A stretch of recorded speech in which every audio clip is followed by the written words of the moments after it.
देह के रिश्ते तो मिट जाते हैं, संग आत्मा का रहता है।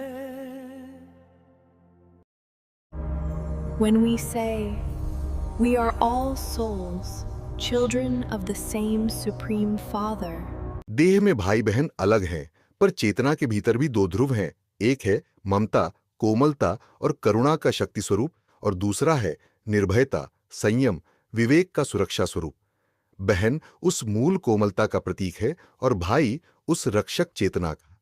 इस दृष्टि से भाई दूज आत्मा में इन दोनों गुणों का मेल है, प्रेम और शक्ति का संतुलन। भाई का बेहद अर्थ है समान आत्माएं। जब हम कहते हैं हम सभी आत्माएं एक ही परमपिता की संतान हैं, तो सारी आत्माएं एक दूसरे की भाई बन जाती है। वहां कोई लिंग नहीं, कोई देह नहीं, केवल ज्योति का बंधन। भाई दूज वहां एक स्मरण है, हम आत्माएं आपस में एक दूसरे की शुभ भावनाओं से रक्षा करें। यह है बेहद भाई दूज। यही तो स्मृति कहती है।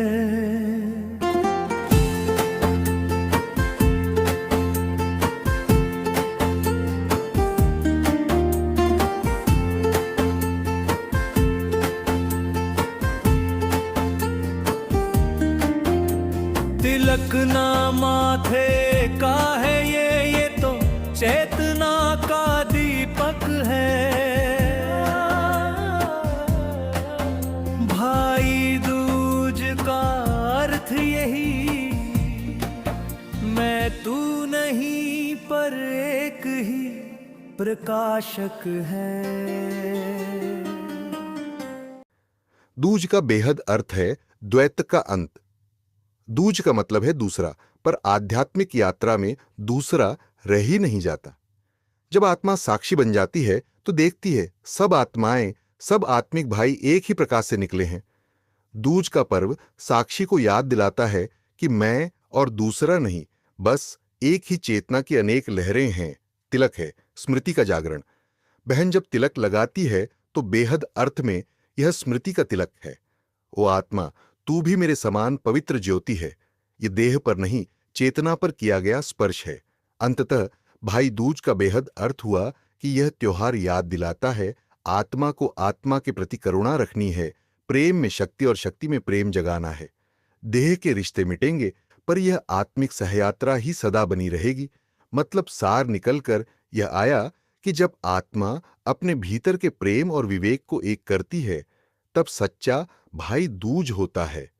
देह नहीं, चेतना में द्वैत का अंत। बहन न कोई रूप की, भाई न कोई देह का नाम, सब एक पिता की संतान, यहाँ सबका एक ही घर एक धाम। बहन बनी ममता की रेखा, भाई बना विवेक का धार। जब दोनों एक हुए भीतर, तभी खिली आत्मा की बहार। अब ना राखी ना वचन की जरूरत,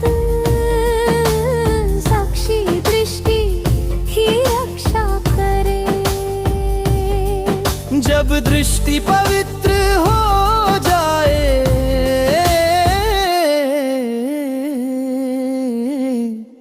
विकार ना पास ठहरे।